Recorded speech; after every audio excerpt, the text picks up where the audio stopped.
Okay, we'll go ahead and get started. Thank you all for being on the call. Good afternoon, everyone. My name is Randy Irwin. I am the national president of NFFE, proud affiliate of the Machinists Union and the AFL-CIO. I want to say it's a tremendous honor to represent you all every day. I do, if in case we have any media that got on the call, just want to let you all know this is not a media call. We're not on the record here. This is not a media call. This is an internal call for NFFE leaders and members. So I do want to thank all the dues paying members out there. Dues paying membership is the lifeblood of this union. Without you, we don't have a union. We don't have the ability to do any of the things that we do every day, fighting on your behalf and fighting with you. I do want to thank all of the NFFE leaders out there. You guys are the key. Your leadership makes it happen. I just can't thank all of the council leaders, the local leaders, all the teams of stewards out there, all our officers. Thank you for your leadership in this union. And, you're the ones who make it all happen. A couple weeks ago, we had NFFE's legislative conference, or the IAM legislative conference, NFFE's legislative week. It was a tremendous week in Washington. I want to thank everybody who came and got up on Capitol Hill and fought for all of our important issues. I would say in the last 25 years, this is the most successful legislative week that we've ever had. We had a higher turnout. We had more meetings getting done. We got some really, really important things done on Capitol Hill this week, things that are really important for federal employees and for how things shape up, for the rest of this year for our folks. So for everybody who made it, thank you all so much. I hope everybody went home and kind of, shared with your all the rest of the folks in your locals and councils the great work that was done. Back April 28th through May 3rd or 4th, I think it was. We also had a huge rally out in front of Union Station, which is right there on Capitol Hill. The Machinist Union, NFFE is proud to be affiliated with the Machinist Union, and they helped us throw a huge rally to support federal employees, and that was kind of covered nationwide. That rally that we did on the Tuesday of Legislative Week, and so we were great to see that. And I hope everybody on this call and all the folks across the country saw some of the images from that, because it was a really, really tremendous rally, and the Machinists have just been there to support us during kind of all the kind of predicament that federal employees have been since Trump came back into office here. So I do want to go over the agenda very quickly. I'm speaking, and I'm going to give a little update about e-dues, NFFE e-dues. Then I'm going to go to Yvette Piacek, our general counsel, who's going to give us a update on all the lawsuits that are going on. And it's going to be an extensive report. I appreciate Yvette putting that together. Then we're going to do a legislative update.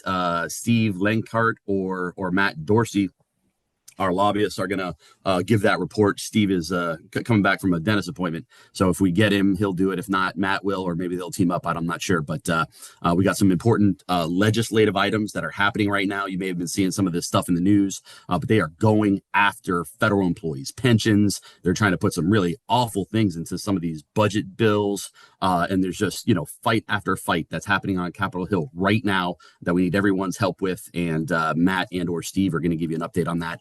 Hopefully we have a few minutes for question and answers at the time, at the end of our talk here after everybody speaks.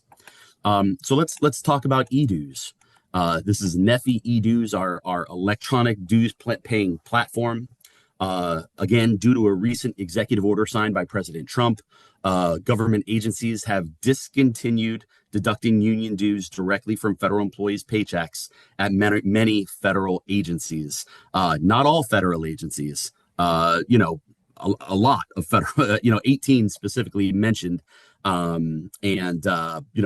it's important to note not all at this point. So I do want to thank every NFFE IAM member who has made the conversion to e-dues. I know that this has been a huge pain in the neck. I agree. Believe me, this conversion has been, not it. It's been difficult, but it's something that we've been, forced into having to do. But I can't tell you how important it is. Without you, the dues paying members, we don't have a union to engage in all the fights that we are engaged in. Some of the most important fights that we have ever had for federal employees, for the civil service, protecting our jobs, our rights, our pay and benefits, just the critical work that we do. And so, this is not the time for a weakened union, because we don't have a way to collect dues and continue operations. And so, everybody who converted to e-dues, thank you, thank you, thank you. I can't thank you enough. When President Trump suspended payroll dues deductions, he was essentially unilaterally taking you out of your union and attempting to weaken our power to fight for you. And, that is both illegal. And when the president does something that's illegal, it is unconstitutional. He has a duty to faithfully execute the laws of this country. And in this case, he has not done that. So we are challenging his ability to do that in the courts. And we're also challenging that in Congress. In Congress, we've got legislation, strong bipartisan legislation now to undo the president's collective bargaining orders. We have a majority of the House of Representatives co-signed on that legislation to undo, that executive order trying to strip away collective bargaining rights and take away dues deductions for federal employees. That is absolutely huge. That means we're very, very proud of that. That was one of the key things that we got done during legislative week. We're also having some success in the courts. Again, Yvette's going to go into that shortly. And that's caused, a bit of a back and forth where at some agencies, payroll dues were turned off and then they got turned back on again. And, that causes confusion. We're very sorry for all the difficulty that this is causing. I should tell you, we didn't make this. We were given this world. We didn't make it. It's been very frustrating. Many times we're not even finding out from the agencies. They're not telling us whether these things are going to happen. They're just doing it. And we're having to find out after the fact. It's really unprofessional for them to be doing that. It's disrespectful to the workforce. Professionals do not operate this way, but that's what they're trying to do. They're trying to put their sticks in our spokes. And, I apologize.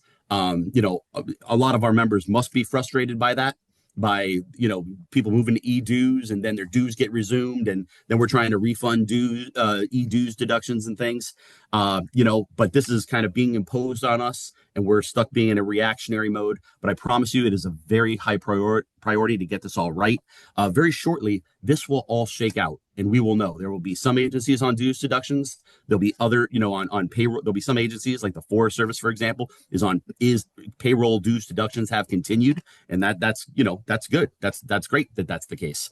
Then there's a lot of agencies come to mind, DOD, VA, Passport, GSA, where dues deductions are gone. And we have to make those conversions to NFFE e-dues as quickly as possible. And so, but we're doing the very best that we can to respond to these things and address them as quickly as possible. I should say I'm very, very proud of the success that we have had with NFFE e-dues. Overall, we lost about half of NFFE's members got kicked off of their e-dues. Got kicked off their payroll dues deductions. And in the last, we've been at this for less than 2 months now. And we've been able to convert back about 40% of the folks that got kicked off their dues. We're not satisfied with that at all. But I think, any union in the federal sector would be very, very pleased with those results in such short order. So on one hand, I'm very, very pleased with the progress that we've been making on e-dues, but we got a long way to go. So this is a strong conversion rate for the amount of time that we've had. But we still have a long way to go. Our goals our goals are to reach at least 80% of conversion to e-dues nationwide in the agencies that payroll deductions have ceased. Okay, so we're kind of at half that nationwide, but we got a long way to go. And so, it's important that we keep on making this transition. And we have had some locals that are doing great, are over 50% already and counting, and then we've got some that are kind of in the single digits. And but across the board, we're doing well, but we got to keep the progress being made. In places where we don't make a conversion, and people just don't make that switch, we're really losing our power. We're losing our power in many different ways, and it's kind of unfair for the president to do that, and for us to lose our power. So we can't let them dictate those things to us. Your union needs you now. Your membership the fights that we're fighting are so important, and we need every single member with us, and that means making the switch to e-dues if payroll deductions are no longer an option. So we need everyone's help to make that happen. Important thing right now, all local leaders need to get with their business reps and develop a plan for e-dues conversions ASAP. I know a lot of locals are already doing that. We are trying to get all of our business reps out there to those places where we got to make these conversions to e-dues. I mean, for every day that we kind of are lagging behind in our conversions, our union is hemorrhaging money. It causes a major problem. I am very grateful to say that the machinists have kind of stepped up and are helping us for this year financially. And that's a very, very important thing. It's a big, a great thing about being part of a big, powerful union like the machinist union is that we can tap in to, their strength in times of need. And so they're stepping up and being there for us in every single way right now. But we have to make these conversions to e-dues, to NFFE e-dues in those places where dues deductions have stopped. So please help us do those things. So one clarification on NFFE e-dues for locals that remain on payroll deductions. It is okay to remain on payroll deductions if your local has not lost payroll deductions. Okay, I know that's the case in the Forest Service. I know it's the case at FAA, and there may be others. So it's okay. You don't have to make that conversion if you still have payroll deductions. We did this because we had been given the intelligence that all locals or all agencies were doing away with dues deductions. And then it's turned out that hasn't been the case. So we're not trying to make this any more difficult, any harder than it has to be. We got plenty of places to focus on in e-dues conversions. We're not asking people to turn in 1188s to withdraw from the union, to withdraw from payroll deductions. So if you're on payroll deductions, you can continue doing that. Every local also has the option. Every local has the option. Some members prefer e-dues. Some, for whatever reason, they don't want management to know, or they don't want the Trump administration to know, or they're just a hard person to reach and can't fill out a physical 1187 form and get that turned in. It's a challenge. Where e-dues is very easy and can be done right away. So if you'd like to convert to e-dues, you can go to the NFFE website, www.nffe.org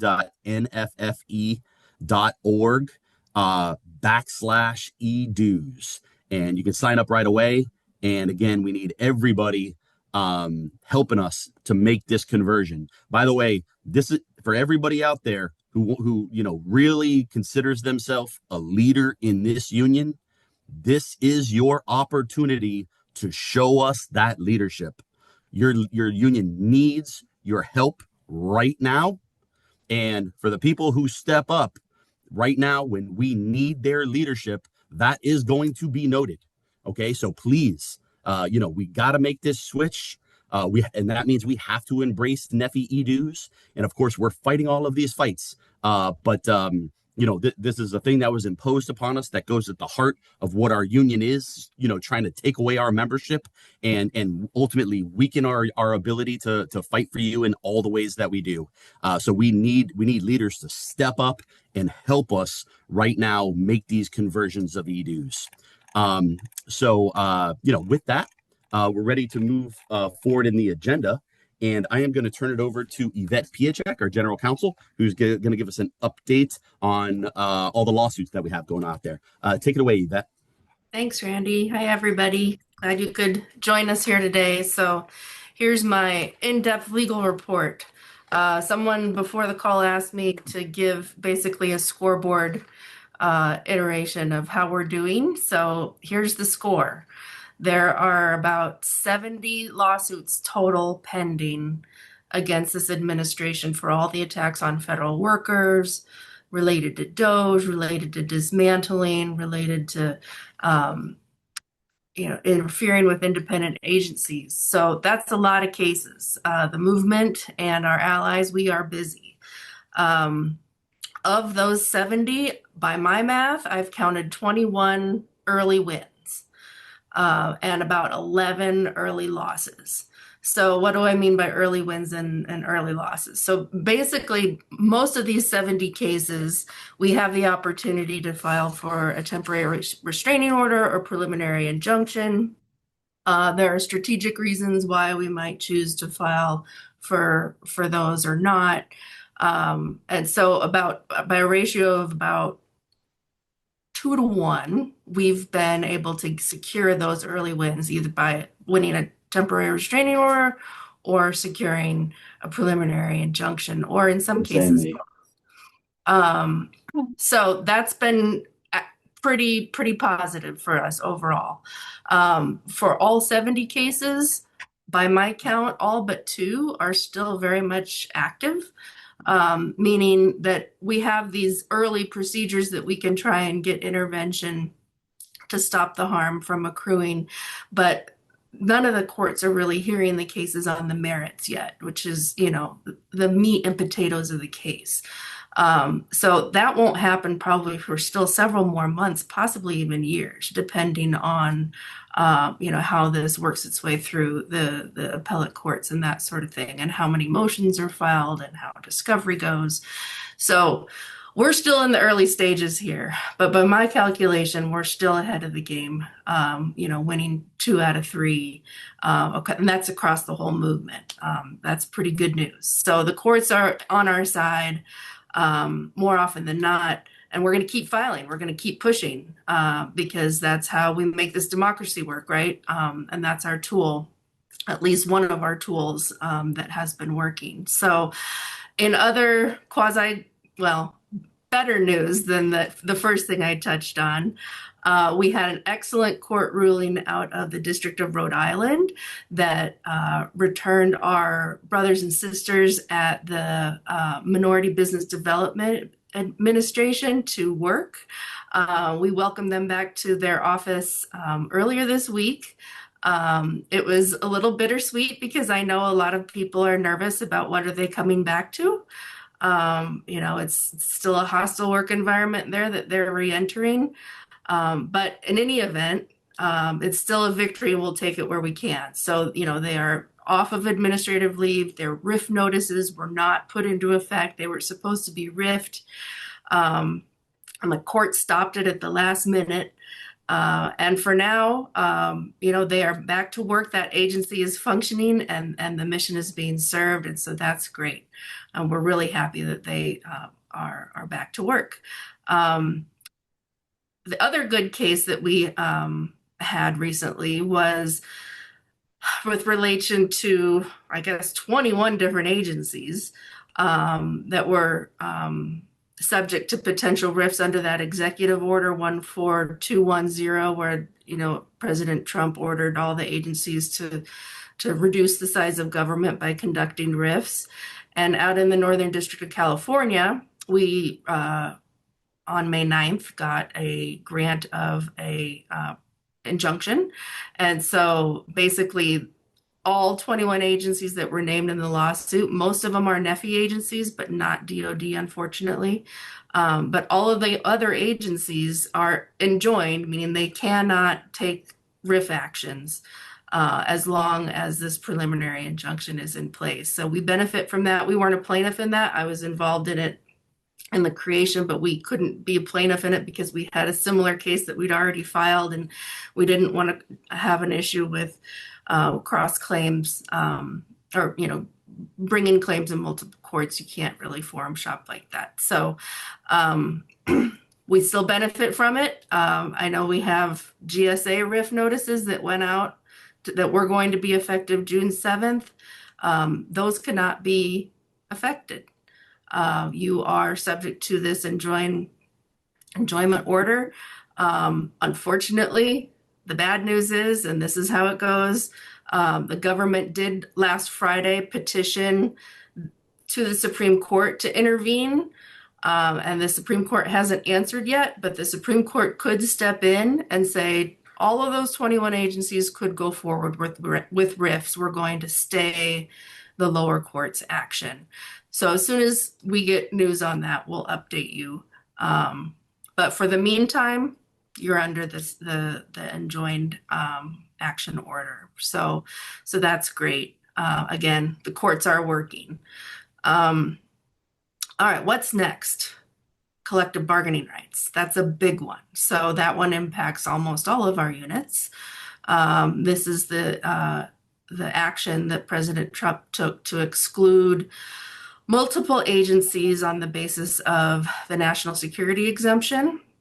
There are 4 cases that we have coordinated with the other unions that we filed in different jurisdictions. Strategically, we wanted to give ourselves multiple opportunities to try and beat back this horrible union busting executive order. And the first win we got was on the NTEU case, which I believe I touched on our last call. And we benefited from that at the BLM in particular. Basically, BLM got their collective bargaining rights back temporarily, but then on appeal, the Court of Appeals intervened and stayed the lower court's decision. So now, ostensibly, the agencies can go back and pull those collective bargaining rights again. So we're interested in hearing, to the extent you haven't already notified Jeff or I or your BR of communications from the agency following this latest turn of events. If you've had an additional notice that the contract is being rescinded, et cetera. We've gotten some of those from the field, but I'm always interested in hearing exactly what's going on and when it's happening. So please keep us posted. BLM, I believe, has already notified our locals that they are rescinding the CBA. But they're also weirdly still bargaining with us on return to work. So yeah, it's chaos, and that'll work to our benefit, I think, in the long run, because if the people on the ground don't know what the edict is from the higher ups and they implement it all wonky, that will help us, because it'll show just how the mass confusion, and it was arbitrary and capricious. So we'll take it as it comes. Our case on the collective bargaining rights, on our last call, I said that was the space to watch, was our case out in California, because on the heels of the NTEU win, we were of the mind that it was likely that that judge was going to grant our request for temporary restraining order / preliminary injunction. Unfortunately, even though we submitted briefs on the matter, we didn't hear anything from the judge for days. And then finally, the judge, instead of issuing a decision on our request for an injunction, he ordered the parties to come and present argument at a hearing, but he set the hearing for the middle of June. It's June 18th. Which is really pretty far away in the grand scheme of things. The idea is we're trying to prevent harm from having your collective bargaining rights rescinded. So, it's hard to know, reading the tea leaves, exactly where the judge is going to go on this. But, me being somewhat of an optimist in all this, I think that it might have to do with the Supreme Court's consideration of that birthright citizenship case.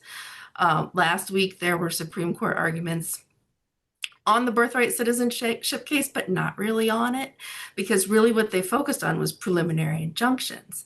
And the government was infuriated that courts all over the country have issued these nationwide preliminary injunctions. And they stated over and over again, there have been 40 of these universal injunctions that are preventing the administration from implementing its agenda. And, from our view, well, if you're getting enjoined from implementing your agenda, it's probably because you've broken the law. It's unconstitutional. But nonetheless, the court is considering whether it's even proper for nationwide preliminary injunctions to be used the way that they have. 40 is a lot in the grand scheme of things. Since the 60s, we've seen an uptick in the use of these. But also, there's so many because this administration is breaking the law left and right.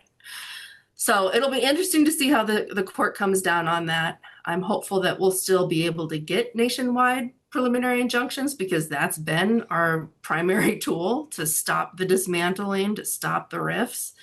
So we'll see. And I'll keep you posted once the Supreme Court issues that decision. Keep in mind the Supreme Court session ends in late June. So our hearing on our collective bargaining rights case will coincide most likely with the issuance of the decision in that birthright citizenship case. So that's my theory. Who knows what the judge is going to do? But hopefully, the takeaway is we're still alive in that one. It's just we won't get relief or a closure on whether we get relief or not for at least another, month or so. Schedule PC. So Schedule PC, remember that's the new Schedule F.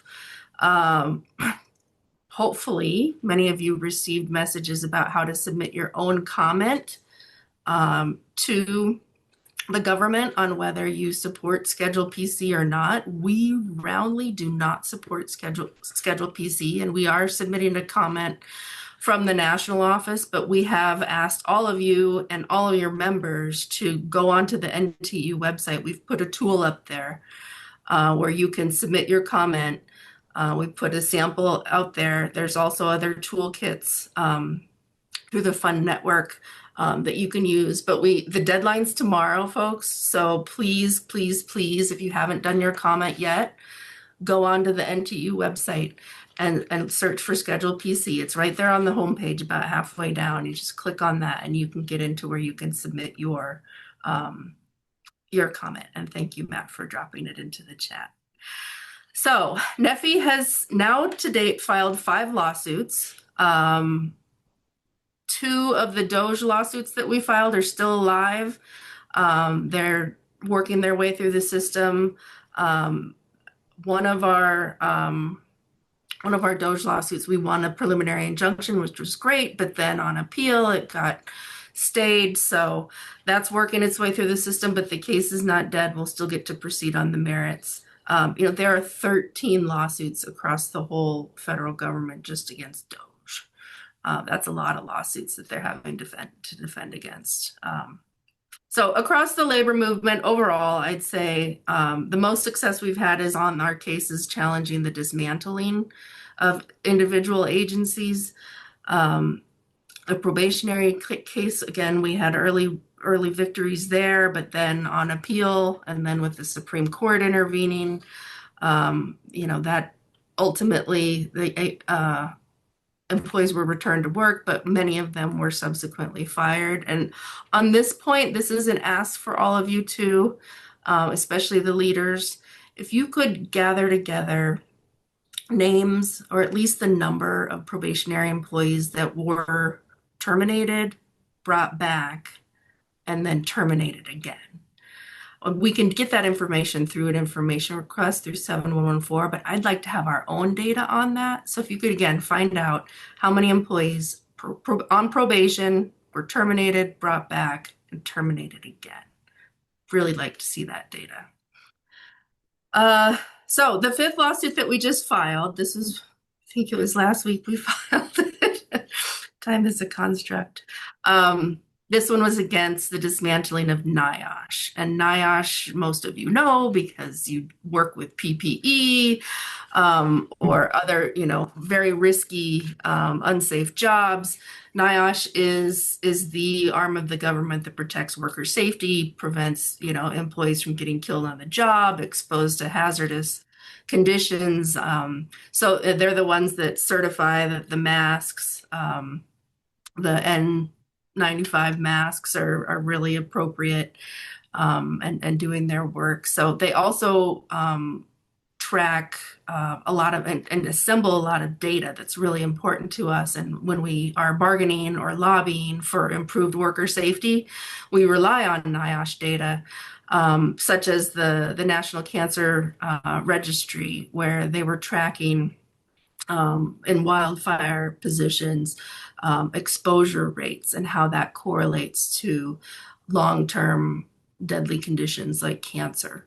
They also, investigate when there are deaths on the job or injuries on the job, and all that is very important. And so for worker safety as a whole, that's one of the pillars of the union movement, is to improve worker safety and make sure that you can go home safely when you're clocked out at the end of the day. We filed that lawsuit in conjunction with multiple other unions and the AFL-CIO. We just filed it, so nothing's happening just yet. But we're glad to be a part of that, because that impacts the majority of NFFE members, have been protected by NIOSH, and we need them to still be in place. Sixth lawsuit is happening possibly. So many of you hopefully know that we represent the Job Corps within the Forest Service, so that they're also called the Civilian Conservation Corps, I believe. Those of you that are in the CCCs can certainly correct me. But we are very concerned that now the Trump administration has been pretty open that they want to send all of the students home that are at the CCCs, and this is a critical service to our society that we have gone to the mat over and saved multiple times from closure. And so this is just the latest attack, but probably the most significant that we're fearful of. So there is a petition, and hopefully Matt can drop that into the chat, but we would like all of you to sign the petition. I was scrolling through it last night. I hope that you can read some of the stories that people have put on there about how life-changing the CCCs have been to them and how important it is. It's heartbreaking to imagine our country without this critical workforce and service. So please click on that and sign the petition, and then be aware that we are going to be filing a lawsuit with the, make sure I get this right, National Job Corps Association is the outside group that we're going to be joining with. We've hired an outside law firm to help there. So we're going to go all in to protect on the dismantling of our CCCs. Okay, what else do I want to talk about? Forest Service. So most of you have already heard the rumors. There's probably going to be a big reorganization in the Forest Service announced as early as next week. We're expecting that the secretary, could put something out at the end of this week, but the TRO doesn't expire until later this week. So more likely it's going to be next week. And I'm already doing some advanced planning work on that, so that we can spring into action as soon as we know the scope of what their plan is. From what I've heard, it's no secret, everybody knows it by now, but they're probably going to set up an entirely new agency for wildland fire. And so we'll have to see, the devil's in the details when it comes to setting up a whole new agency. Our primary goal there is to make sure that you all maintain your union rights, and that we get to bargain over any big reorganization or change like this. If it's a transfer of function, if you're actually moving entirely to a different agency and there's no one left behind in your agency to perform that duty, then that's a transfer of function, and there's a whole nother set of regulations and a whole nother level of bargaining that we get to do in that context. So we'll have to see what their plan is. If it's illegal, we will file another lawsuit based on what their proposal is. But in the short term, my recommendation is, always request to bargain these proposed changes. We will definitely be on this one very closely. And again, our goal is to make sure that you maintain your union rights, and probably equally as important is that you maintain your level of pay, because we know we fought like hell to get pay raises for folks. And if they try and come after that, they'll have hell to pay, that's for sure. So, all right. We got a couple of appointees. Let me pull up. So FLRA, Trump did nominate someone to be an FLRA member. His name's Charles Arrington, and he is former NAGE rep. So our NAGE people, our brothers and sisters at NAGE, who I talk to pretty regularly, gave us the skinny on this person, and they seem to be pretty aligned with the Trump labor policy, which is no surprise, right? And that's probably why he got appointed. He's not an attorney. He was only loosely affiliated with NAGE for several years. He came from the VA, but certainly could tip the scales to a more anti-worker FLRA. No surprise, but they still have to be confirmed. So something to watch. Same with the EEOC. We have a nominee for EEOC, Brittany Panuccio. She's a DOJ attorney, and she's, opposed DEI. She wants to expand religious accommodation claims, but narrow workforce protections in the discrimination context. So the third one I wanted to highlight is the OSC nominee, Office of Special Counsel. Remember, they got extra attention earlier this year because of they were pretty active in the probationary employees cases early on, and now there is no OSC, no special counsel. So the person that Trump has nominated is named Charlton Allen. He's made some pretty inflammatory comments in the past.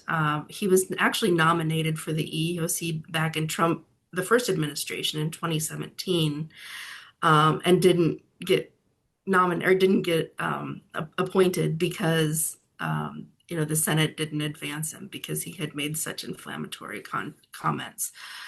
So he's not a great pick for workers, especially in the context of whistleblower and prohibited personnel practice enforcement. So I believe that is my whole report, but we have hopefully a Q&A session if there's anything I missed. So I'll pass it back to Randy. Thanks all. Okay, thank you for that report, Yvette. Matt, are you prepared to? Yeah, I'm going to give our legislative update today. Good afternoon, everyone. Go for it. So in case you missed it, early this morning, the House passed its version of the reconciliation bill, 215 to 214 on party lines, except for 2 Republicans who voted no. We made some progress to include cuts to federal employee retirement and funding. However, there are many harmful provisions that were included and passed by House Republicans. The silver lining there is that the Senate will have to write a new bill, so nothing is permanent in terms of those bad policies passed by the House this morning. We basically need to start from scratch with the Senate to eliminate those negative provisions. So here are some of those items that we're fighting against, and as the Senate takes up its discussions on their reconciliation bill. The first is a 4.4% FERS for all feds. So that would force all federal employees to contribute 4.4% to their FERS retirement plan, which is, a 3.3% increase for many. And it amounts to an across-the-board pay cut there. The second is forcing new hires to choose between being at-will employees or paying 9.4% into their FERS rate. So House Republicans have proposed to offer newly hired federal employees a lower FERS contribution rate, but only if they agree to be hired under Schedule PC, which is, again, that political status that strips away job protections, appeal rights, whistleblower protections, and union eligibility. So if that's enacted, we fear that this scheme will eventually be extended to all federal employees, and workers would be forced to pay, a 5% or more premium from their salary just to retain those legal rights they already have today. The next item here is cutting first responders' pensions. This provision would eliminate the FERS annuity supplement that would punish law enforcement officers, wildland firefighters, other first responders who retire or are, forced to retire before they qualify for Social Security. Let's see. Next item here is gutting the FEHB with vouchers that would replace, stable and cost-effective federal employee health benefits programs with a voucher system that would increase costs for workers. It would undermine quality of care, lead to higher premiums, deductibles, copays, etc. Lastly, there's a provision that intends to impose unlawful fees on unions. So this would impose a $350 fee on federal employees to file appeals with the Merit Systems Protection Board, MSPB. And it would also charge unions for official time, despite official time being legally mandated. These are both blatant efforts to suppress justice and silence collective bargaining. So to help us, fight back against these harmful proposals, please use our action network. Share this with your colleagues, your family, your community, etc. I'll put that in the chat in a minute. Outside of the House budget and the Senate budget, we're still fighting for wildland firefighters. There's still a lot we need to do in terms of pay and benefits. The VA again is constantly under attack. We're aligning with Dems and pubs on VA committees to fight cuts to staff and services. Again, we're fighting against these rifts, briefing Congress, briefing different caucuses and committees. Let's see what else. So back to the action alerts. We have a couple. We have the one on the budget. I'll put that in the chat. But then we also have the Protect America's Workforce Act. That's HR 2550 in the House. It's the bill that Randy talked about earlier, reversed the Trump executive order that excludes most federal agencies from collective bargaining. As Randy said, we have a majority of House members signed on to that bill. So we want to pressure House members to bring that to the floor for a vote and, pressure your senators to bring it up and co-sponsor that once it gets introduced in the Senate. And then, as Yvette mentioned, we're asking Congress to save the CCCs. These are, critical Job Corps programs represented by NFFE that support Forest Service, and they're critical feeder programs for full-time positions for wildland firefighters and other land management agency jobs. So I'll add all of our action alerts in the chat right here. And that pretty much concludes my update. We can go into questions now. I don't know if there's anything on the legislative front, Randy, that you want to touch on, please go ahead. But otherwise, we can jump to questions.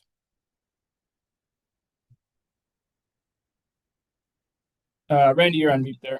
Sorry about that. To reiterate on this Protecting America's Workforce Act, that would undo what the president did with the collective bargaining executive order that he signed, and that one included the elimination of dues deductions.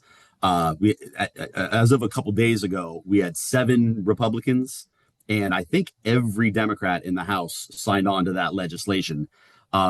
We want, if you, regardless of where you, most places where we represent workers, we have people coming into that workplace from multiple different congressional districts. Bottom line, wherever you have members in the bargaining unit, we want to reach out to those offices and ask them to co-sign this legislation. It's just extremely important. It strikes at the heart of our ability to fight for federal workers. And let me just tell you, if the unions go away in the federal sector, and I don't think we are, but we have to fight these fights, because if we let them do this laundry list of garbage that they put in this House budget, if we let them get away with that, and a lot of that is related to this executive order, if we let them do these harmful, awful things, it's not going to be a good job to work in the federal government anymore.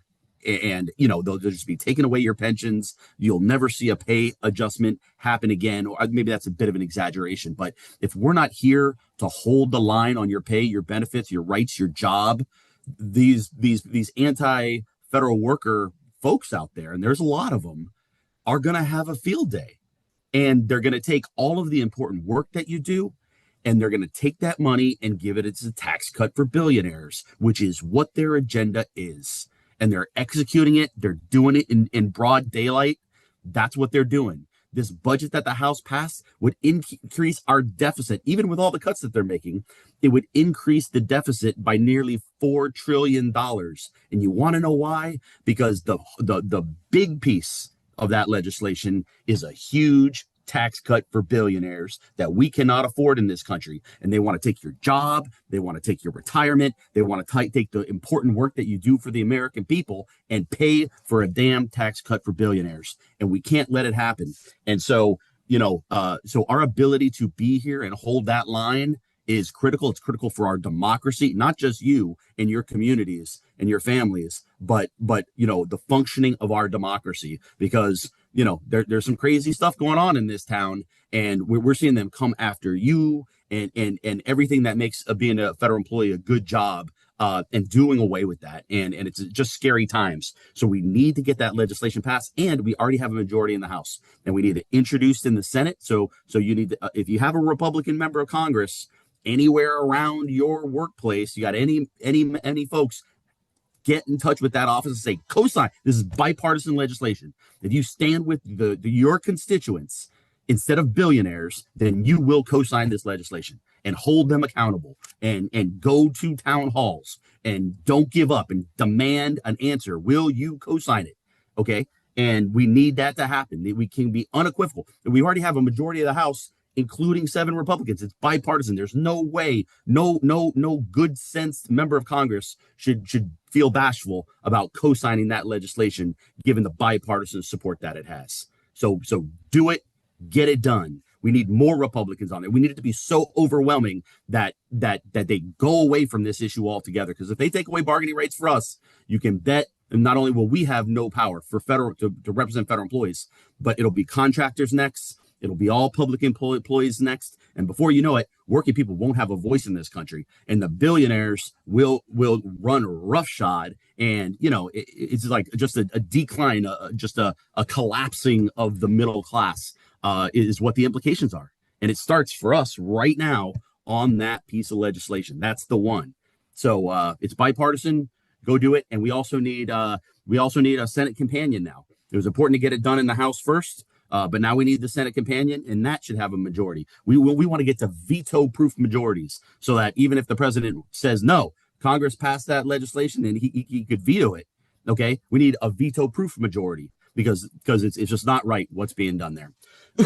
Also, Matt, I want to take one specific question first. I saw an email here. I'll read it real quick. Questions regarding e-dues. Would it not be better long-term to stick to e-dues rather than pursuing reinstating payroll deductions? If not, what reason is there to returning to payroll deductions? I think if we switch back, we risk losing people again. So that is a very thoughtful question, which I appreciate being asked. I don't know who KT is. I just see that the initials there. But if the e-dues thing is a bit frustrating, the most frustrating part of it is there is no such thing at this point as 100% conversion. AFG has been doing it for 6 years, and they're at around the same percentage that we've gotten to in less than a couple months. And no knock on them. That it's a difficult job to do. It is particularly difficult to get our members to make that conversion when they still have the option of payroll deductions. So I think we have enough feedback already to know that if payroll deductions are there, it is a very difficult task to get people to make a conversion. And so, bottom line is, if you have payroll deductions, it's okay to keep them. It's okay to just do the payroll deductions.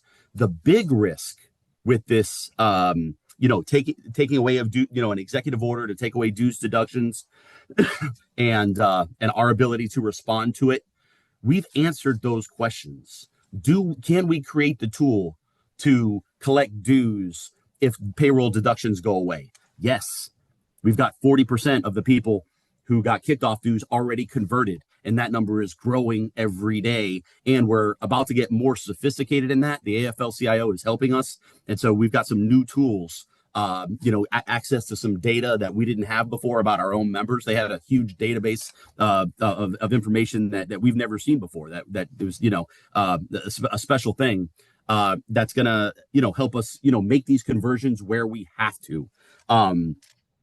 But there is no such. But the first reason that we don't want to just convert to e-dues for no reason, as in if payroll deduction still exists, is there's going to be a drop off on membership. That is a little bit inevitable. Also, there are some fees associated with e-dues. They're not huge, but they do add up. So we prefer payroll deductions because there's no fees associated with that. And if people are signing up, we have a little bit of a preference for bank draft over credit card. The fees are a little bit smaller, and once you set up for bank draft, most people never change their bank account, so it makes it real easy. Where credit cards do expire, and so we have a slight preference for that. But for payroll deductions, there's no fees associated with it.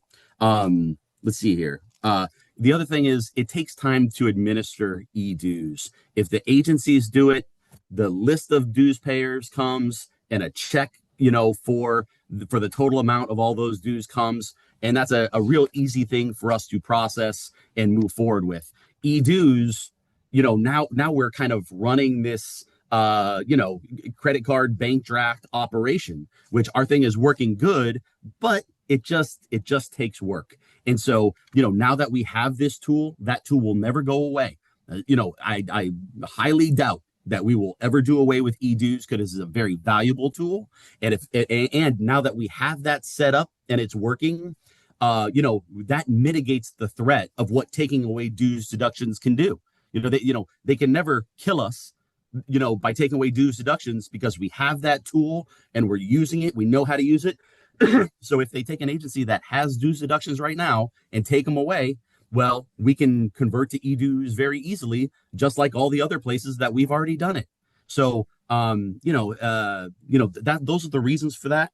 The very best scenario for anybody wanting to know, the very best scenario is keep your payroll deductions, sign up for e-dues, and then let NFFE know. Michael Marmol, can you put Michael Marmol's email address in there? Michael Marmol is our Stripe administrator.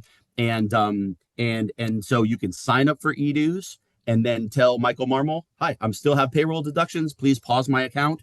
And then so usually it requires a one reimbursement. As soon as you sign up for e-dues, it'll take one payment and we can kind of pause your account, reimburse that one payment, and then your account is paused. And then, you're good either way. If they ever took away e-dues in the future, we can take all those people who've had a paused account, make sure they're still paying dues, and boom, and then reinstate them if that ever happens. So that is a kind of, if you want to do what the very best thing possible, do that. I think that answers that question. Matt, do you have other questions for us? Yeah, I think we have time for one or two more. Can we get just kind of a status update on the GSA RIFs? Yes, so I touched on it a little bit, but I do see a question that they wanted me to say it again. So, and I do have a little bit more details than what I said before. So here goes. There's a hearing today in the Northern District of California to determine whether the hold on the RIFs should be converted into preliminary injunction, which would be, so what we won before was a temporary injunction. It expires today. So the agencies have been told you cannot effectuate any RIFs during this 2-week period of time. But the hearing is today. It actually is probably happening right now. And so I would expect by the end of the day, the judge will likely rule. I'm hoping that she will grant a preliminary injunction. Usually, if you can win a temporary restraining order, you can win a preliminary injunction. So fingers crossed. Hopefully that didn't jinx it.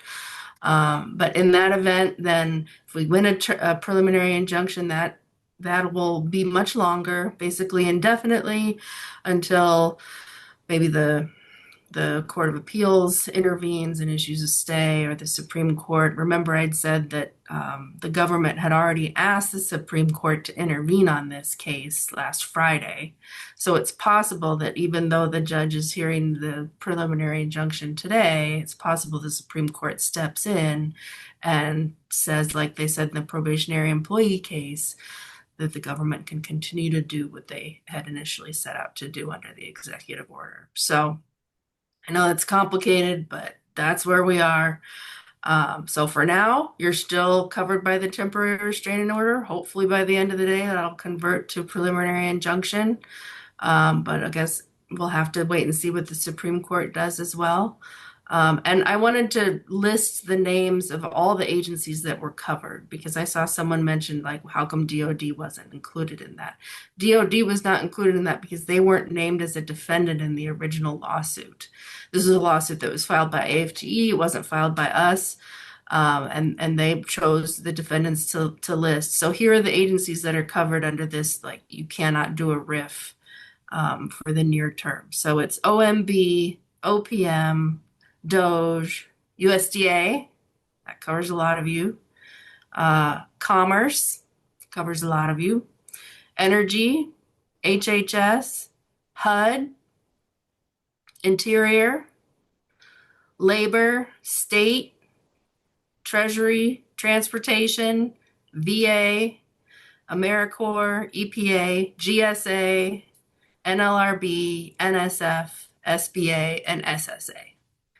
So that's a lot of agencies that are covered, but unfortunately, DOD was not. So that's it, Matt. We can go to the next one. Randy, do you want to take one more? It is past 2 o'clock here. We'll take one more. Okay. Can we get a status update on the Forest Service return to office grievance? Yes, that one, I reviewed it. I think it was just filed. But once we file a grievance like that, the next step is to have a meeting and to get the agency's decision.